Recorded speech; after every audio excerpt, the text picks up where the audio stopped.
the Skelton television players in Mr. Lump Lump Survives, or rather, surveys the opera.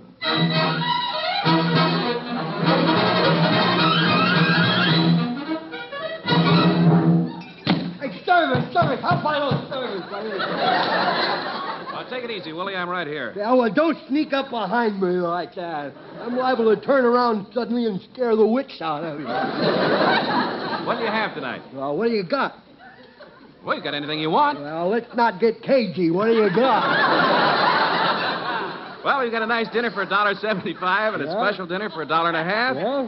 And a blue plate for 95 cents. Well, what have you got for a man who left his wallet at home? Why are you always out of money? Well, you see, when I got married, I made an arrangement with my wife that every Saturday night I would give her my paycheck and she'd give me half of it from my allowance. Well, that ought to give you plenty of cash. Oh, no, it don't. No, it don't. You see, I don't work. Well, I'm surprised at you, Willie. It's disgraceful for a man to let his wife support him. Okay. While I hang my head in shame, how about putting a beer of mug under it?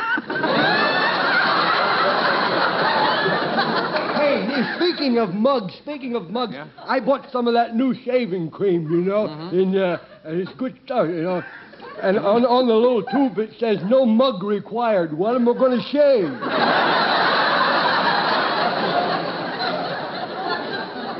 Well, what are you all dressed up in a tuxedo for, Willie? Well, my wife made me rent it to take her to the opera.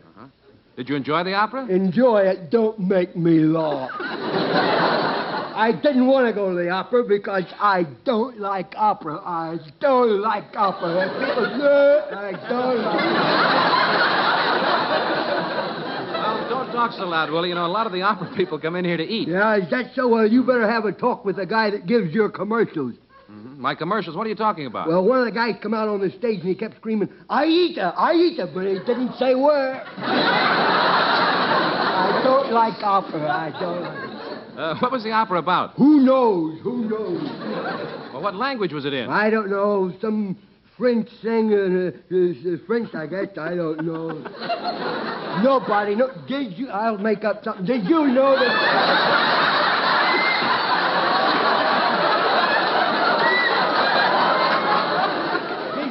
that people don't know what they're singing. One time, Lawrence Melchior sang 3 pages of the Santa Fe timetable, and nobody knew the difference.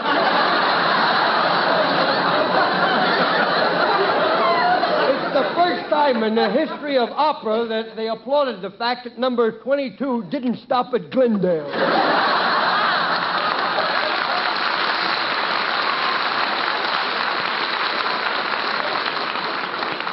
At least the music was nice, wasn't it? I don't know about that. It had a 64-piece orchestra and not one Hogenspiegel. Not one Glockenspiegel. Not one kazoo. Nothing will save that, baby.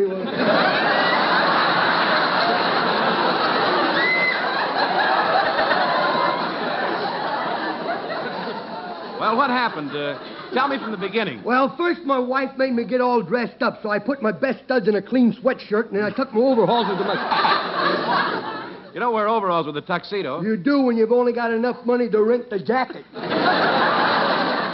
Okay, now, you're seated at the opera. Yeah, and as soon as I sat down, everybody started yelling, quiet, quiet, quiet. So I look around to see what they're yelling at, and they're all staring at me with them lorgnettes, them sneers on a stick, you know.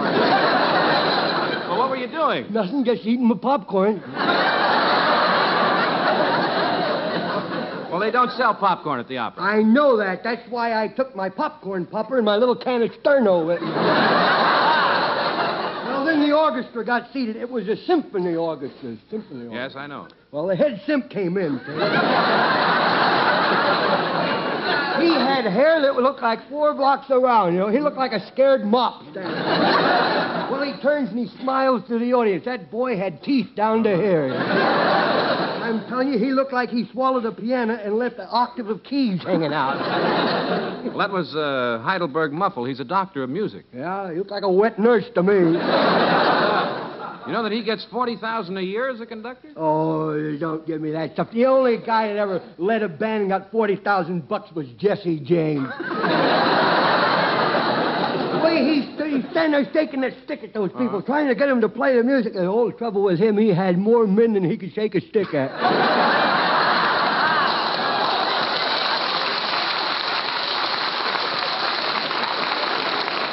Well, I'll bet the music was inspiring. Did it make you forget all your troubles? No, she was sitting right next to me. Well, anyhow, the fiddler starts swaying away, and the conductor's laughed like he was throwing a fit there. And then there was some guy in the back. I wanted to punch him in the nose. I thought he had his thumb up to his nose, but he was playing a piccolo.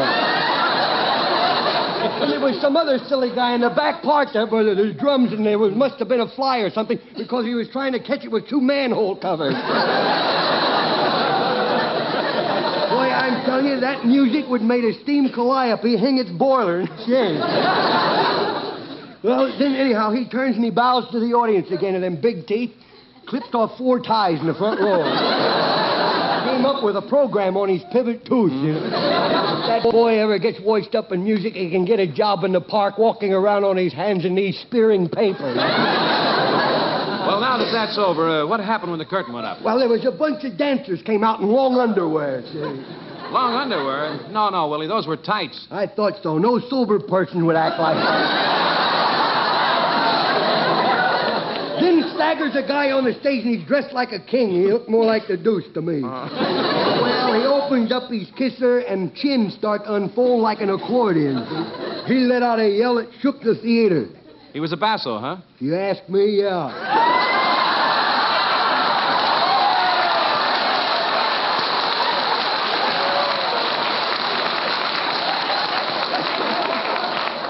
Well, anyhow, he sang for about 20 minutes. There was no room for anybody else to get on the stage. He was so big. And about that time, a big fat dame squeezed in, and she was dressed like a milkmaid, see, with a cow attached. She looked like a mattress tied in the middle with somebody still in the mattress. A mezzo-soprano, huh? She was a mess of something. Well, anyhow, she started to sing, see. She takes a deep breath, and she inhales and siphons the toupee off of a guy in the 3rd row. Well, she sang for 10 minutes, then he sang, and then they both sang. It was sort of a stop the music with no prizes. That's why I don't like opera. I don't like opera. Well, Willie, it's time for me to lock up. Okay, never mind my tea, then. Never mind. I'll just go on home. I'll just go home. I hate to, though. It's always the same thing. My wife says, well, Willie, you've been at it again, ain't you? I'll say no. She'll say, let me smell your breath. I'll let her smell my breath. She'll singe your eyebrows, and, well, good night.